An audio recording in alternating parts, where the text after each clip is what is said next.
Welcome to the Tom Ward Show, where we interview the biggest influencers of the world. And today I've got two such people, Heidi and Marc D'Amelio. You guys are really huge influencers. You've got a combined following of 30 million people, which is mind-boggling. Like, does that process that many people yet? No, it doesn't. Like, I want to joke around and say, like, because I heard other people on your podcast that they say, "Oh, we're not influencers," and we're definitely not influencers. But I kind of want to joke around. But then I'll get taken out of context, and I'll say, "Who does he think he is?" So no, we're not influencers. No. We know two influencers that are. Yes, you do. We happen to know two influencers. Well, you know what's wild too? I'm a parent. I've got two daughters myself. They're younger, but as parents, you get to the point where you kind of lose some identity. Like, to my daughter's friends and the teachers, I'm not Tom, business guy, Forbes writer. I'm Iman's dad, right? I'm Kaya's dad. But that's a small part. I've got a bigger identity, and most parents have a bigger identity than that. But you guys, how does it feel? Your main identity now is Charli and Dixie's parents. Like, how does that feel? Was that weird and hard to get used to? My whole life I've been, so I'm the fourth daughter in my family, fourth of four girls. So I was always like Cindy, Patty, Gingy's little sister. And then I moved to New York City, and Marc was born in New York City. So his whole life was in the Northeast. So I was Marc's girlfriend, then Marc's wife. And then we moved to Connecticut, and I had Dixie and Charli. And when you're getting into like mommy and me little play groups, I was Dixie and Charli's mom. I'm like, one day I'll have an identity. Now it's just gotten worse. I'm definitely Charli and Dixie's mom. And I'm used to it. This is old hat for me. Even when you Google us, like, it's where, we had no life up till I'm 52 years old. And all of a sudden now I'm Charli D'Amelio's dad. But I will say the cool thing about it is we all try to hope for the best and for our kids to do the best. And like, I guess it's the ultimate compliment of being a parent for people to know you as the father of your daughter, you as the father of your daughters. So I think it's really cool. I mean, I think we're really comfortable with our own identities and where we came from and who we are, but I don't mind it at all. But people say you're Charli and Dixie's dad. We're Dixie and Charli's parents, because that's the way. I've always, like, oldest sits in the front seat. Like, that's just the order. I do everything. Like, when we sign cards, like, I'll do Marc, Heidi, Dixie, Charli. That's the birth order, and there's no argument there, and it keeps it fair. So when the girls do things, sometimes they'll, like, companies that they work with, they'll put Charli and Dixie. I'm like, no, it's Dixie and Charli. That's just the way it is. Like, I don't care how many followers they have. It's birth order, period.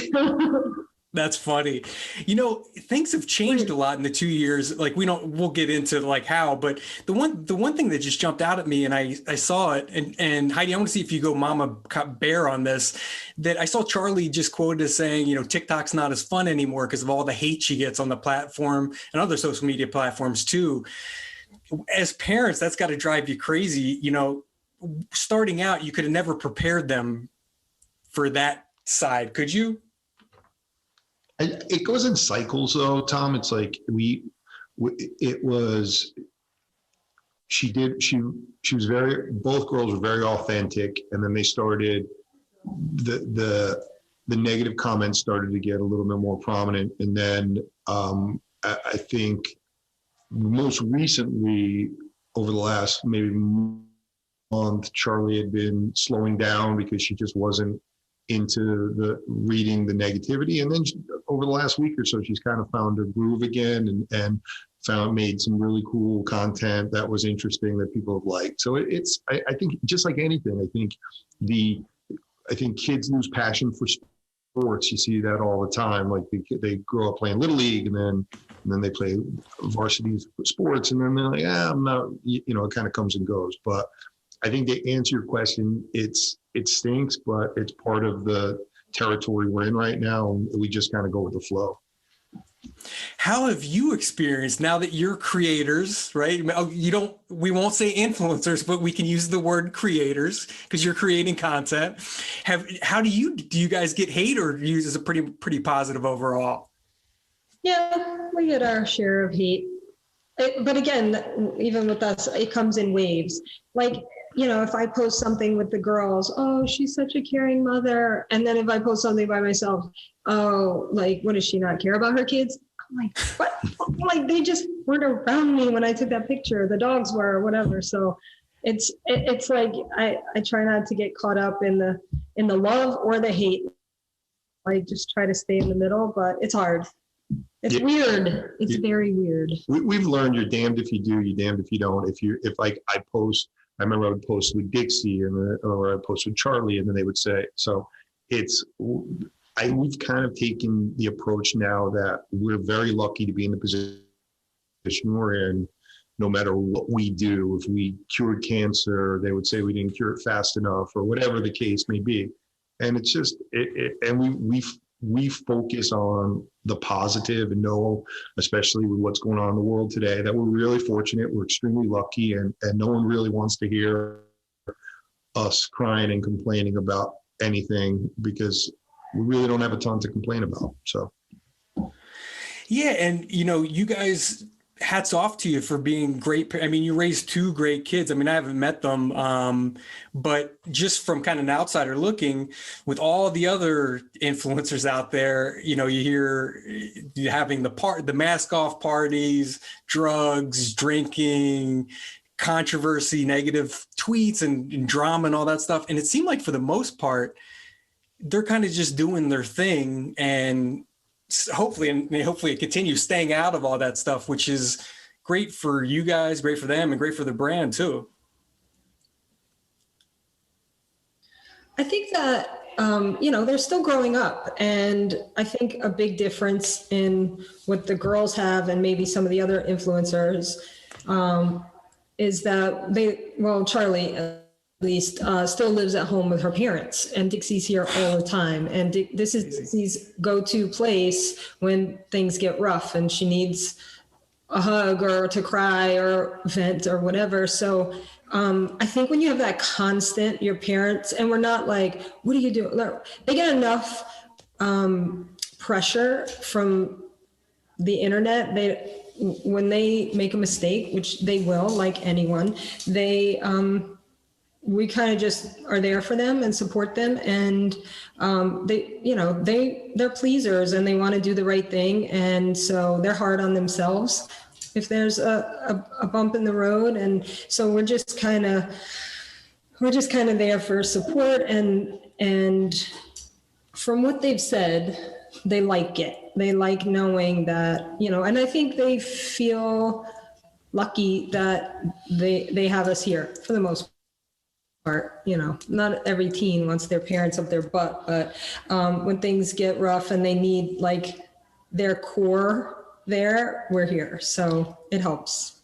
I think it's I don't know how you do it as a teenager in this town with a manager or somebody. We watched the Billie Eilish documentary last night, and it totally different, but hit home with how involved her parents were and how she needed that place to come home and to feel normal sometimes. And I think that's what the girls have. And we talked about, even before all this stuff, just trying to, because we knew that we quickly found out that anything that goes on the internet is going to stay with you forever. So we told them that, hey, you know what, be cognizant of the brand you're trying to create for yourself, and we'll be here if mistakes happen to help you. But so but I don't think it's not manufactured. I think it's just the way they are. We don't sit there and we don't have people think that we have these grandiose plans of how we run this thing. I think we do run it with some intelligence, but there's no real master plan. We kind of just go with the flow, and hopefully the building blocks that we created as parents will last forever. But we're figuring out as we go, but we are very happy with how they've handled things so far. Oh my God. And Mark, you seem like you seem like a fun guy, and I can relate to you a lot. And I can only imagine you back in high school. I'm sure there were some problems, right? Some trouble maybe, but could you imagine if your high school life was broadcast to the world? I mean, mine would be a complete shit show. I mean, I think your kids have to be a lot more mature than kind of we did at the time. Absolutely. And I say it all the time. And I think that sometimes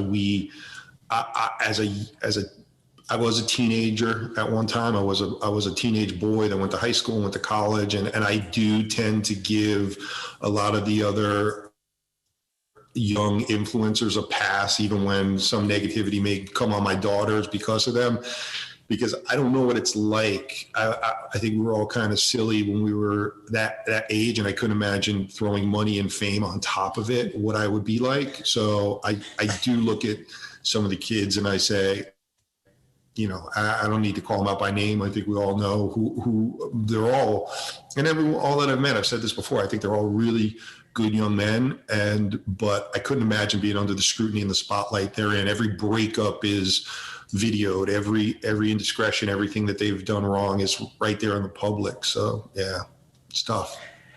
And that's kind of what they grew up in. So I guess that's just the norm at this point, right? I mean, this is just something you signed up for, and it kind of is what it is.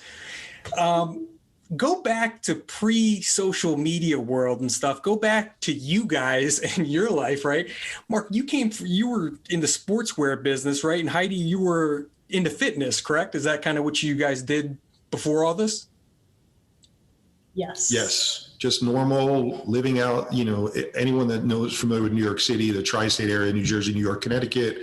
We lived in the suburbs of Connecticut. I grew up there. My parents got married and lived in New York. Then when they divorced, my dad lived in New York. So I kind of thought that we would, when we got married, we would end up living in that area. And then we met in New York City and moved to Connecticut. And it was just it was your normal, go to college, get out of college, get a job, get married, and start a family. I mean, it was textbook Northeast United States life.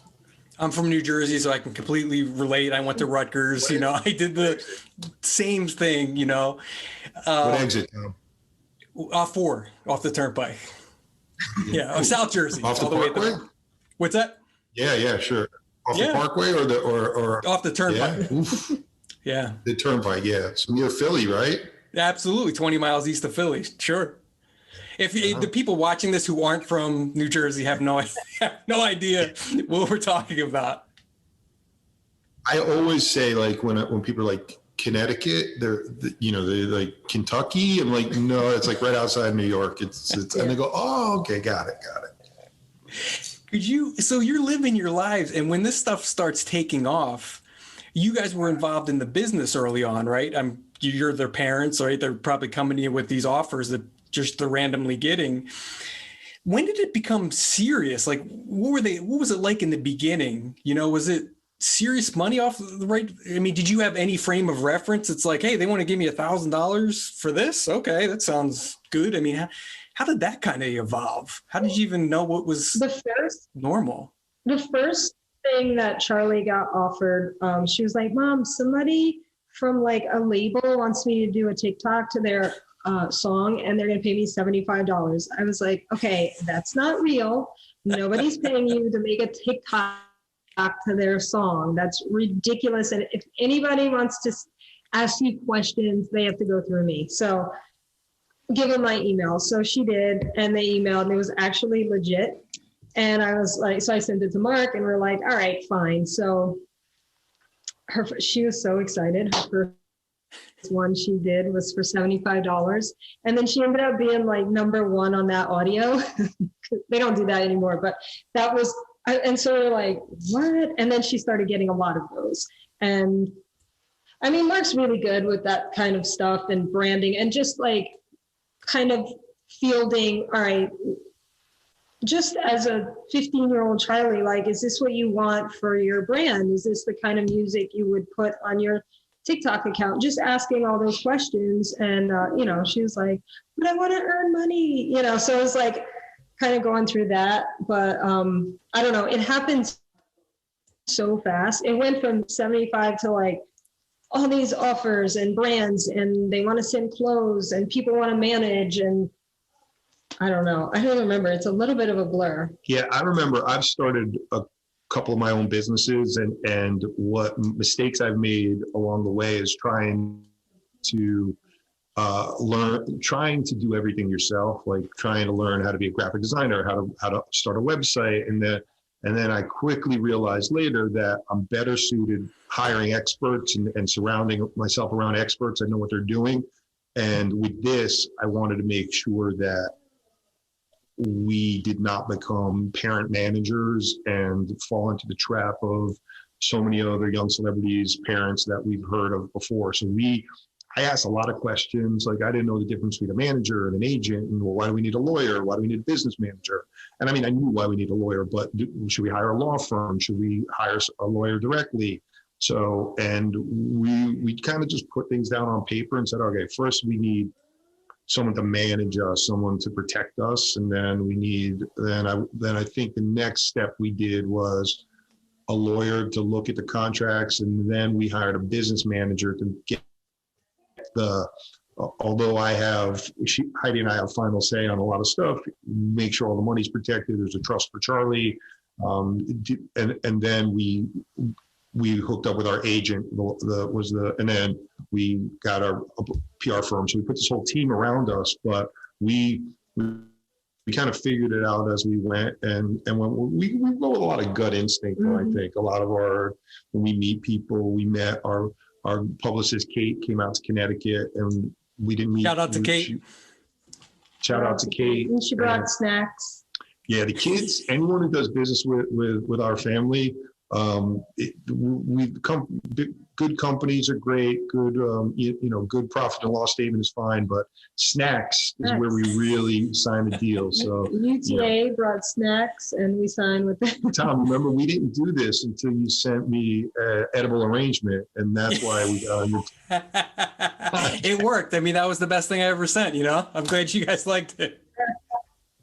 It's wild though. So I interview all influencers for 3 years. I've been doing this, and the normal trajectory is different than this, right? So a lot of times I'll interview them when they're coming up, like right before they hit, and then I'll interview them maybe a year later after they hit. And it's weird because you kind of go from you're DMing the influencer themselves and you're setting it up with them, to a year later, you're going through a PR person, sometimes manager, sometimes agent, and all of a sudden it's like, whoa, they got a whole team around them.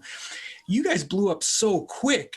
Right out of the gate, it sounds like you had to form this team like immediately. It's crazy how quick you can blow up on TikTok. I mean, the YouTubers, it takes years to kind of get your following, to find your voice, develop your audience, where TikTok, just overnight, it seems like.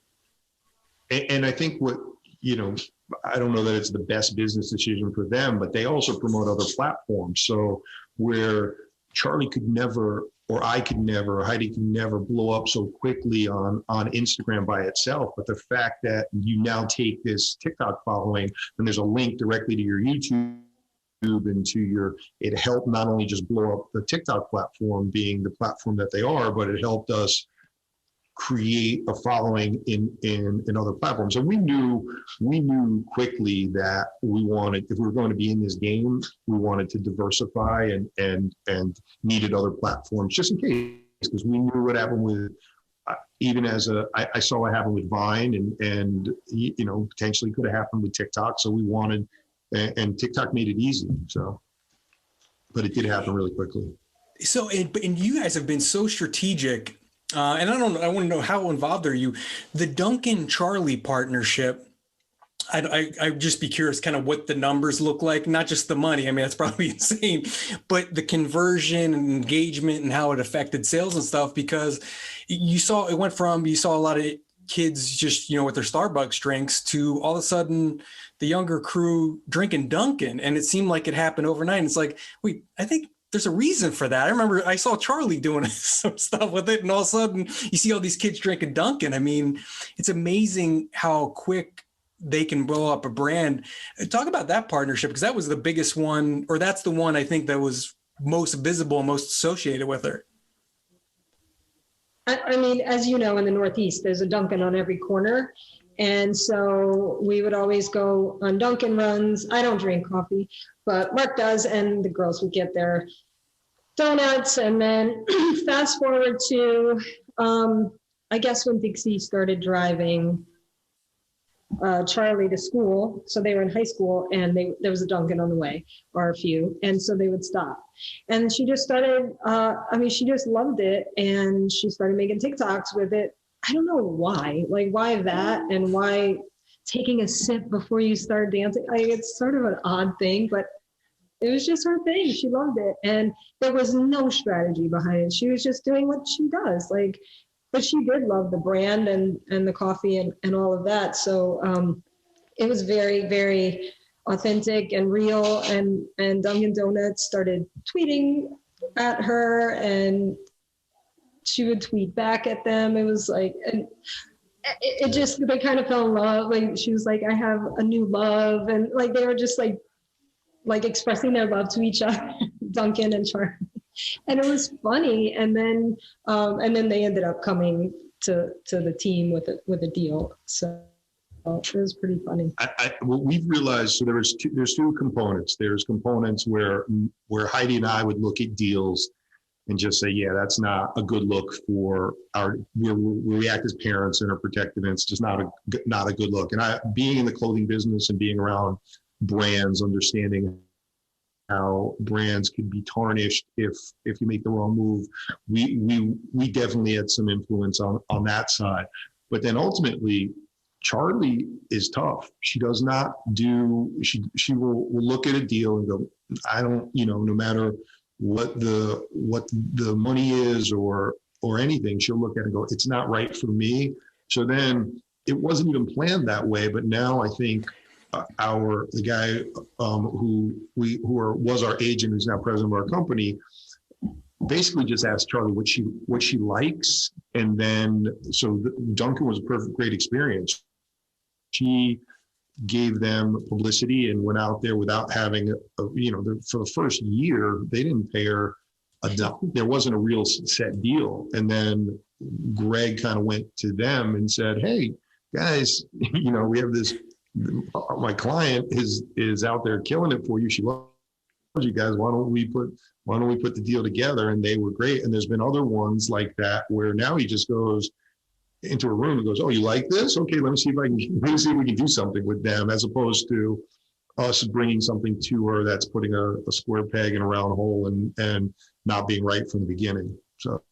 Well, you guys have been real good too, because I think what you see with a lot of other influencers, you kind of got the long game, which is tough in the influencer business, right? Because your career may be 6 months old. A lot of times you can't afford to take that long game. You go, shit, I've got 6 months or whatever the average shelf life is. I'm going to do every Bang energy drink deal. I'm going to do the detox teas. I'm going to do the hair vitamins. I'm going to do every brand that makes an offer, right? But what you guys have done is, it seems like they're not pushing too much. You're not at the point where a lot of time on an Instagram feed or something, you'll go, shit, another, glasses ad that they're doing. It's like, Jesus Christ. Where you guys, it's strategic and it's not too much. Is that by design? Is that well thought out? I always think you need to handle things from a position of strength, and that's not to say that if a certain brand deal could change someone's life, like, more power to them, and we would support that anyway. We were fortunate enough that we didn't necessarily need we weren't in this to make it a business. We were in this for make it a fun journey and an adventure that could turn into a business. And I think I learned that lesson early on when I started my own clothing brand, but I also needed it to pay my mortgage. I ran it differently than when you don't care about it, but you don't make those knee-jerk decisions that could be detrimental to a brand. And I think not everyone could do that, and that's okay. And I think you could survive doing a brand deal that may not be perfect for your brand. So you do it, then have some comfort to look at things from a position of strength. And I think that's where we never were like, oh my God, we need to do this because we have to pay the mortgage. And I think that worked out well for the girls and for us. Like, we don't want this to end. Like, we're enjoying it. We're having a blast. But I've said it in countless interviews where when it's time where Dixie and Charli lose the passion and they're not having fun and this isn't them, if they decide, it'll be their decision, will gracefully bow out and do something else. And that's, we live that and talk about that every day. But we're starting to learn how to deal with all of this, and we are enjoying it as the country opens up, and we're going to do more fun things. I think it's going to be a fun year. To that, I just want to add, when there are those moments when the girls are, feeling overwhelmed with negativity or just losing the passion for wanting to make TikToks because they know the comments are going to be horrible. That's when we sit back and we're like, do you want to keep doing this? And they always say yes. And they're like, all right, well, how could you do it differently that could either make it more fun or maybe you switch it up a little bit and change things and maybe, it's a fine line between don't change because your audience wants you to, just always do what makes you happy.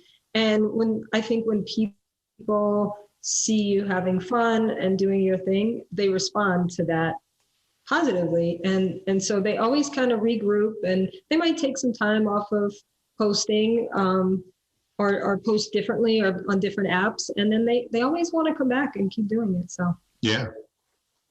Heidi, you mentioned before that first $75 deal. I was just thinking, what was the first one that you go, wait, this is serious? $75, you go, oh, cool, they got a nice little hobby. Was it a $10,000 deal or 20? I mean, what was the one that made you go, they're making more than me? Holy, this is something. Well, I remember this one, which they didn't end up doing, but it was for a summer tour or a tour. No, it was in the spring. I'm like, you guys are first of all, you're in school, but it was a lot of money. And then they're like, yeah, we're going to take your kids and go across country. And I'm like, yeah, we're not doing that. And they're like, yeah, let's go. I'm like, this is not happening. But that was a lot of money. And I just remember thinking, okay, this part isn't for you guys, but things started rolling in that could work into their lives. And I don't remember the exact one, but. It happened pretty quickly, and it just started to grow. And I mean, wait, I will say there were some that came in for a lot of money that just weren't right, like for a 15-year-old or whatever. So there were some that were a lot of money that we passed on because I think the overall, for what they wanted and what they wanted to put out on the internet, it didn't work. And we agreed, but. Yeah, things that weren't authentic. Yeah, it didn't even make sense. That just didn't make sense. But yeah, but it happened early. I mean, look, I think we all know what the wages are. You can Google what does a doctor make, and all of a sudden you can start to say like, wow, my kids are, and then you have to. The hardest part was when you're set in your ways, when you grew up where we grew up, Tom, and you're like, okay, my kids are going to go to college. They're going to go to a better school than I went to, and you have this plan. But ultimately, what are you doing that for? You can go out and get a good job and grow and learn about themselves and make money. That took me a little while to sit there and say, wait a sec, my daughter's not going to go to a better college than I went to. And then, but the part of me that just said, all right, think about what we're doing here. You have this great opportunity to set your kids, for them to set themselves up for life. If 3 years from now they decide, I mean, like Natalie Portman, I believe, started as a child actor and ended up going to Harvard and afterwards. So there's opportunity. and they'd be set up to be, again, like I said earlier, be in a position of strength to do whatever they want to do. So, but yeah, the money, the offers piled up pretty quickly and got pretty high pretty quickly. And for Dixie, talking about going to college, she was all set to go to college, and she was going to college for business. And so she was, I mean, at that time, she was literally running her own business and running a multi-million-dollar business, like a legit business. So like, I don't know. And then quarantine happened, and they wouldn't be actually going to classes anyway. So she and the people we were meeting were, we're sitting across the table from like the CEO of a major record label one day, and then meeting Gary Vee the next day. And it's like, I mean, if you want to just talk strictly educational purposes, like, you can't stop that train when she's meeting person after person and talking with these people. Like, even if it's a year, let's keep going. And that was pretty cool. That and it seems like so long ago. It really wasn't, but we would go when we were in LA a lot because we had all these meetings. We were meeting with Disney and Nickelodeon, and one after the other, and record labels, because the music business was looking at things differently with TikTok. It was early on, so they weren't sure, and so we would go to these meetings, and we were like, the kids being blissfully ignorant of who they were meeting. They were just like, are they gonna have snacks? Like, I don't know. This is fun. So they would go in, and they were just kind of like, they're always very polite and like, hi.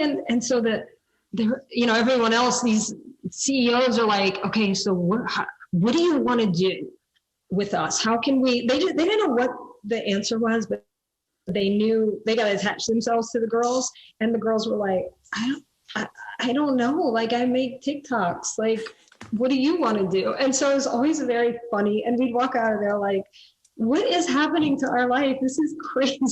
But the fact that they weren't nervous because they didn't really know who they were meeting, and they got to just be themselves and speak their mind. And like, this is what we're doing. And this is why we think TikTok is going to be a major player. And they were very smart, and they, these people were listening and like, okay, so how do we jump on it, but like make it authentic and all that. And then fast forward, it's amazing to see these girls in meetings.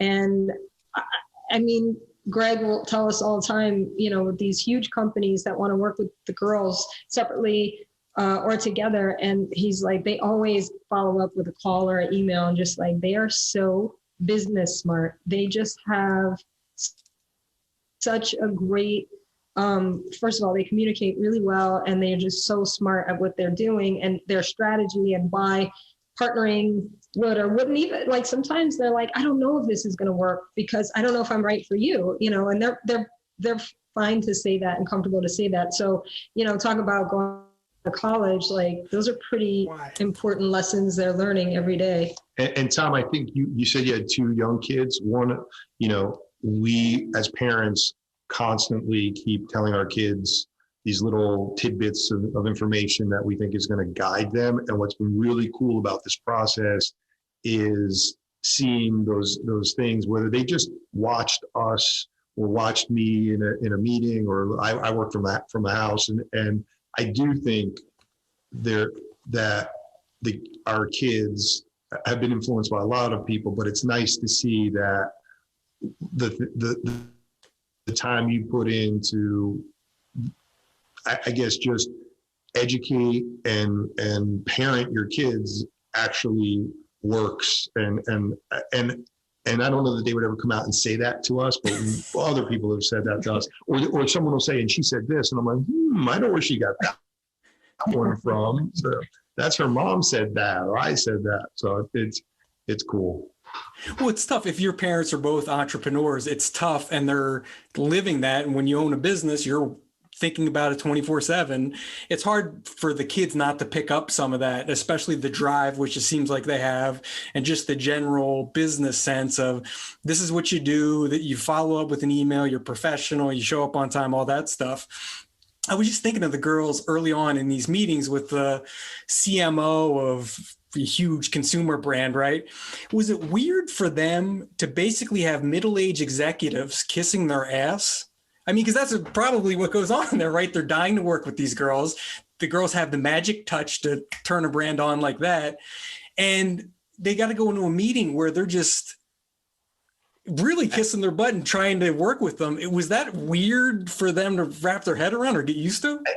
I'll tell you the story of how it worked. I think early on, they thought that these people who were CMOs or heads of marketing or whatever knew everything, and we should just follow it. And then it started to, both daughters started to say, I don't think this is going to work, Dad. I don't, we're going to get killed for it. They don't know TikTok. They don't know the platform. I'd rather do it like this. And now it's to the point, because we've seen success, and when Charli or Dixie has more creative control on the content, so to answer your question, initially it was that I think they were intimidated and kind of like, why are these people? But then they realized, like, in this particular instance, as it relates to what they're experts at, they're the experts, and they now have gone into meetings not with an arrogance, but with a confidence to say, hey, and those are some of the deals that Greg and Charli and Dixie work on now, where it's like they want creative control, not because they want to be the boss, because they know that the final product is going to be better if they have a say in how it's presented. Also, the brand always gets more out of them as far as postings and all that, more than if they come to them and say, okay, we want you to do this kind of thing on this platform and this on that. And they're like, I hear you, but what if we did this? And it always ends up being more because it tells a better story. And that's what the girls have gotten really good at. So, but yeah, in the beginning, it was very weird for all of us to see these adults, some of them older than we are, like, okay, what we did, and they're kids. They're like, can I have a cheese stick? You know, it was just like simple as that. But at the beginning, it was really weird. Talk about the company too, because I'm always fascinated kind of behind the scenes. So I didn't even know you have a company around this, right? What does it look like? The agent came over and is now the president. How many people are involved, and what is it? What's it all about? Just growing revenue for the girls, or taking on different brands and maybe creating products? Like, what is the company all about? Yeah, we wanted to, I think early on we knew that this could be a finite amount of time. That it could be a year.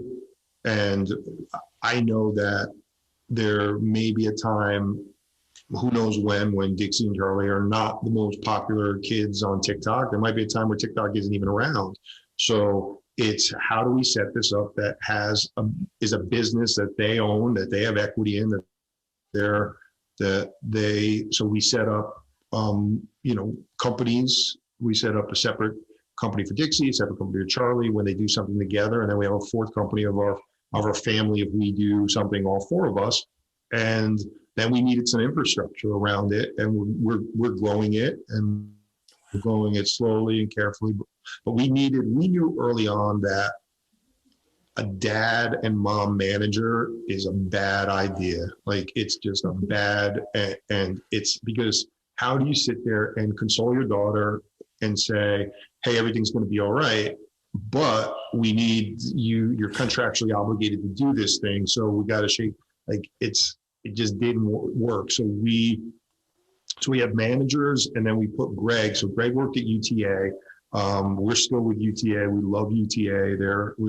Our agent, Allie, is amazing. But we brought Greg on. We needed somebody that was entrepreneurial, but also knew Hollywood, knew this space, and Greg was perfect for it. Because before Greg came over, it was, a lot of the business side of it ended up on Marc's shoulders, which was, maybe it's like one sort of dynamic to be manager parents, but to be dad and business, that was like stressful too. And it was like, I don't want to do this, but like, we didn't know how it all worked. So I don't know. I think it was Greg that, Yeah. Anyway, we ended up having a conversation. Like, Tom, I can manage your kids perfectly. Like if they, I'll make them stars. I just can't manage my own kids. We'll talk about that later offline. Yeah. So now everything goes through him. So what was happening is we had, all the people that on the team were coming to us for everything. And it was a lot. And so, and like, what do you think Charli would want to do with this? Or what do you think Dixie would want to do with that? And then like, we're still kind of being put in that position to not manage, but have those conversations. Greg, we get to be parents. Cool. Greg handles all business. So anything business goes through him. And then he, helps strategize. Sometimes he comes to us like before the girls. And then sometimes, he has great relationships with both girls, and they're calling him most of the time. They're like, hey, what about this? Hey, what about that? And it's just like been really, really, really great for the girls' happiness, for our family, and for the business. And I think, parents' job is to focus on your kids' well-being and their health and their mental health. You can't do it all. You can't sit there and say, well, we got this, hey, you're stressed out. Like, but we got this deal. It doesn't work. That was, and we realized that early on. Like, I don't know who's done it well. I don't think a lot of people have. I think you hear about the ones that tried to do it, and it just doesn't work. It's good to see too, and I want to talk about podcasts, so I want to make sure we get to that. But it's really cool to see them create their own brands instead of, hey, I can blow up any brand, right? But why not keep the money, right? Instead of doing it for somebody else. And I saw, Charli did a ring light, Target, was it, that I just saw, which is so on brand and such a great idea. Both of them. Yeah, both of the girls. So that was pretty exciting. And I feel like the conversation around the ring light started forever ago, from the time the first conversation started till it came out. But now it's in Target, and they're super excited about it because obviously they all use ring lights. Yeah, and what we're we're not reinventing the wheel here. The Kardashians definitely.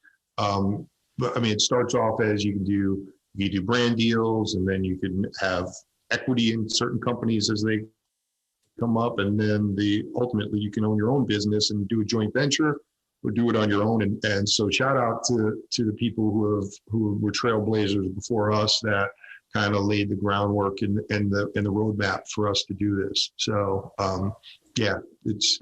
Oh, sorry. No, go ahead. No, I was just gonna say, like, I think at this point the girls are.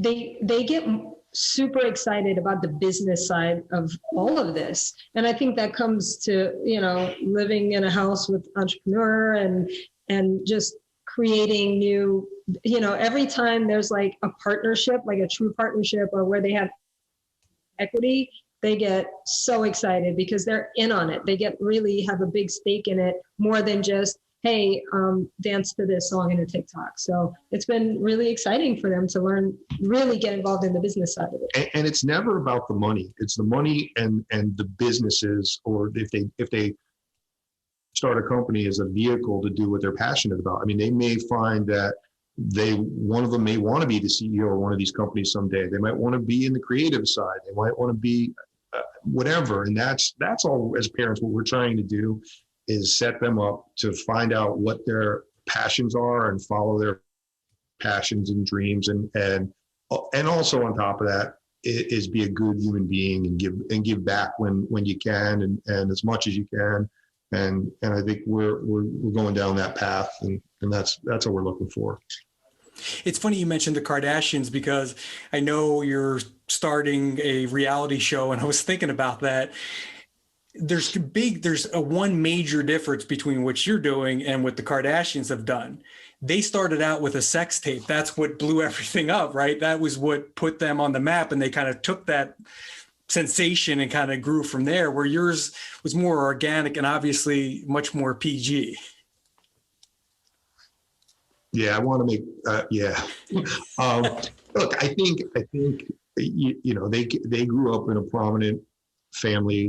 Their father was an attorney, so they were in the limelight. Even I think before that, I can't say more good things about them. I know what some of the stuff that may have happened to them that may have created some popularity, but everything I've seen from their family, and not just because we're on the same network as they are, they just seem like we look to them, not directly. We don't know them. I think Charli has met Kylie, And Dixie, yeah. and I think Dixie met Kim at the All-Star game, just like, hey, how are you? And that was it. But shout out to them, because they did a lot of the heavy lifting, and I would love to talk with Chris someday and just say, like, how did you navigate this whole thing? Are we doing right? What did we make? What mistakes did you make that we're making so we can correct them? But yeah. Well, there's an example we were talking before, the parent manager, where it always fails. There's a great example of one that has thrived. I mean, who's done a better job than her? Yeah. Yeah. So, I would like to ask her, like, if you had to do it all over again and you had someone, look, I think what happens a lot of times is people get involved with people they don't trust, and they take them down the wrong path. And then they kick themselves and say, well, I should have done it because I would have my kid's best interest in mind. I really feel confident that we've assembled a team that we have the best of both worlds, where we don't have to be in that day-to-day grind of negotiating the deals and get to be parents, but still are involved in it too. So, you know what? I know you're filming.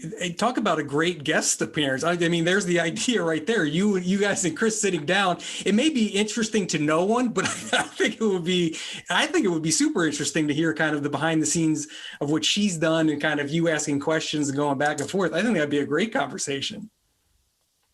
Yeah, sure. I mean, back to like what I said about business. Like, instead of like, I want to learn from the people that have done it, and there's no one better. So I think a lot of people too, when they talk about our show, that they'll say, "Oh, they're trying to be the Kardashians." Nobody's going to be the Kardashians. They have set themselves apart from everybody. Ours is a little bit different. It's more of a docuseries. So it's just kind of documenting the craziness of what has happened and how to take those opportunities and make them fun and see how this journey goes. Very cool. So we've got that going on, but that's, ways away. What we have going on right now is the podcast. And I listened to the first episode. You guys were very good together. How was it? Just talk about the podcast a little bit. Was it tough to hit record, or is this something that you've done in a prior life? No, the first couple are a little awkward. Yeah, and the first one wasn't even. The first one was just supposed to be a trial run, and then they were like, "Oh, this isn't good for episode 1." We've made the decision to put us out as a family in the public eye and ear for all you podcasters out there, and I think we want to let people have, if you go on the internet and you watch TikTok and you can piece together a narrative of our family that just isn't accurate, and we really wanted to, and why we're doing this show with you is because we want people to get to know us. And if you're going to make it, I have no problem if someone doesn't like me or us or says something that is truthful and just we're not their cup of tea. That's totally fine. I just want them to have a fair assessment of who we are, and I think that's what the podcast does. And it's also therapeutic for us, because with all this craziness, we don't have a half hour that we just sit and aren't looking on our phones, or someone's not walking in. So it's really been cool for us to just sit and to have one-on-one conversation. So it's kind of like marriage therapy for everyone to listen to. Who's the demo for this? Is it, because I heard some parenting stuff too? Is it parents? Is it fans of Dixie and Charli? Is it a combination? Like who you targeting? We have two listeners. That's it. So we're looking for a third or fourth person to. We thought it'll be the Charli and Dixie's fans, but also we would love to get the parents of their fans to kind of sit there and just talk about, because what our problems that we deal with are just, even though the magnitude is maybe greater, there may be more eyeballs on it. Bullying is bullying, whether you're bullied on the internet or you're bullied in high school. The anxiety, there's different levels of it, but my kids aren't more anxious than your kids just because my kids are in the public eye. So just talk about normal stuff that parents deal with every day and kind of give them perspective on what we're dealing with. And I think too, like we both get a lot of the, like my kid wants to be famous. What do I do? Not that we have the roadmap, because this just happened to us. Like this wasn't something, but I think just some of the things we've learned about being parents who have kids that, they both had passions, and they were doing things in their lives that got them where they are. I think it played a part in it. Dixie was a singer her whole life, and Charli was a dancer. So there are other things. And just, I guess, kind of whatever they wanted to try, whatever sport, or they've gotten into, they've tried everything. So we're just always like, yeah, let's try it. Why not? Like, let's see what you like and what sticks and what doesn't, and have some fun along the way. But I think we kind of talk about a lot of different things, because that's just life. Any parent, right? You're doing a lot of things. You're trying, it's a marriage, it's a family, it's parents, it's dad with daughters, there's a lot to it, and we're just kind of sharing our experience. It's funny you mentioned you get that question, how do you get famous kids? It's so wild to kind of see the industry evolve, that where now it's kids' number one aspiration is to become an influencer. And there's actually a camp out here in LA, an influencer camp, which teaches the kids proper lighting and, best angles and practices for, going viral on TikTok, and how to hashtag Instagram posts. And it's just so wild that it's really an industry and every kid wants to do it. So I'm sure there's a lot of parents like you want to go to you guys and go, my kid, I don't know what they're talking about. They want to go viral on TikTok. Like, what does that mean? Should they be playing a sport after school, or should they be wasting their time with this? I mean, I think what we've realized is like, you would be shocked about how, like, and I always say this because people think there's some, yes, we have a very good team, but our team is there's not some master plan every day. We kind of fly by the seat of our pants. And I think one of the things I would say to those parents out there is, and I'm not saying that I don't know the business you're talking about, but I think once you start worrying about hashtags and lighting and like, Charli never worried about that. Dixie never worried about that. And I think, at least today, it may change down the road. The authenticity, I think I would much rather watch someone who's passionate and happy about something they're doing that's true to them than them have the right lighting, using the right hashtag, and trying to figure out a way to almost beat the system, as opposed to just playing within the system that has already been created, and just do you, and it'll probably work out. Is that the advice? Yeah, I'm sorry. Never get, when we first started, and we've talked about this a lot, like Charli she'd say, hey Dad, check out my TikTok. And first I was like, what's a TikTok? And then I'll be like, dude, your room is a mess. How many people saw that? Your bed's not made. You got your friggin' pants on the floor. And she's like, Dad, it's people want to know. And that to me, I believe, there's two things that I think for Charli. I think one, she was obsessed with taking videos, and we bought her a Mac early on, and we have videos of her just smiling and looking. And I think she did get the facial gestures right, which I think is so big for TikTok. And right. I mean, that, and then the other thing was she just didn't care. She didn't care about where I think Instagram there was that whole thing with Instagram models and you got to have the right lighting and all that. Charli was just like, and it was tough for parents because we're like, dude, that's a reflection on us. Like, clean your room. Like, what are you doing? And then we had no idea. So what I tell everyone is just like, look, whether you're going to have 2,000 followers, 1 million followers. I mean, I can't predict that, but I know that being authentic and being interesting, I think authenticity is very interesting for people that don't necessarily seem to care about what other people think is very interesting today. And I think that's what I would advise for people, and ultimately do stuff that makes you happy and makes you smile. You know, I think that's great advice to end on, and always respectful of time. It's now 1:29, so we have a minute left to plug. Everyone go check out the podcast. Follow Charli and Dixie. You probably already followed them. You know, they're fine on followers, but go listen to the podcast. Link's going to be in the description. And guys, thank you so much for coming on. It was a pleasure to talk with you, and it's nice talking to someone over 20 years old. So this was a pleasure for me too. We're your oldest guests. Jason Nash was, how old's Jason? He's probably like 47. So yeah, probably. Like 52. Yeah. All right. Yeah, right on. Thanks, Tom. Thank you so much for having us on. We appreciate it. Thanks so much. Thanks, Kate. Bye. Bye. Bye.